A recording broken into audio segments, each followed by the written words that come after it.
აირჩია თვითმმართველობა, ასე ჰქვია პროექტს, რომლის ფარგლებში დღეს კოალიცია ქართული ოცნებისა და ერთიანი ნაციონალური მოძრაობის წარმომადგენლებს შორის დებატები გაიმართა.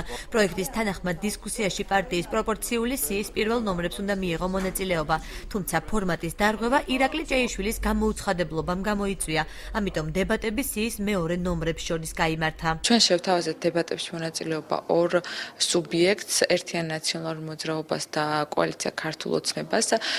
თითქმის ბოლო დრომდე მიღწეული იყო შეთანხმება და უნდა მიიღო მონაწილეობა ორივე სუბიექტის პირველ და მეორე ნომრებს, თუმცა ბატონ ირაკლისგან რამოდენიმე საათით ადრე დებატებამდე მივიღეთ ვარ. დებატებში მონაწილეობას იღებდნენ დემოკრატიის მთხრობელთა სკოლის წევრები და სტუდენტები. მათი თქმით, მათ მიერ დასმულ შეკითხვებზე პოლიტიკოსების პასუხები ხშირად ზედაპირული იყო, თუმცა კითხვებზე თავის არიდების მცდელობა არ ყოფილა. მე რაც კითხვაც დავსვი, ხშირ შემთხვევაში ამ კითხვას გასცდა პასუხი, ანუ სხვა რაღაცებზე გადავიდე და მხოლოდ იმ კონკრეტიკაზე ვერ გავიგე პასუხი. ორივე მხარისგან მივიღე საკმაოდ ესეთი სოლიდარული პასუხები ჩემ კითხვაზე. და ვფიქრობ, რომ ეს არის თვითმმართველობასა და თუნდაც ახალგაზრდებს შორის დაახლოების ერთ-ერთი გზა.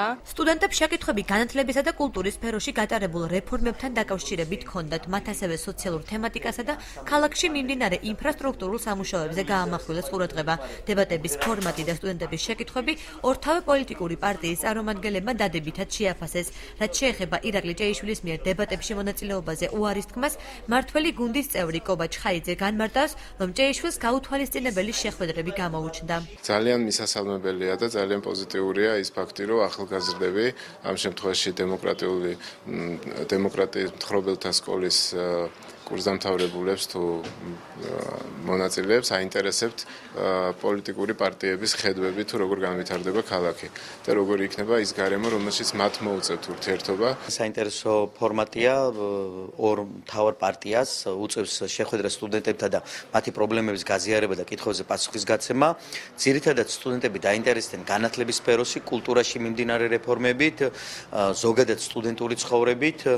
რა თქმა უნდა, იყო შეკითხვები, რომელიც ეხებოდა სოციალურ სფეროს და ასევე ქალაქში ინფრასტრუქტურის განვითარებას და ეს რა თქმა უნდა არის მისასალმებელი. დებატებს ორგანიზებას ორგანიზაცია ბორჯღალი უწევდა პროექტის საარჩევნო სისტემების განვითარების, რეფორმებისა და სწავლების ცენტრის ფინანსური მხარდაჭერით განხორციელდა.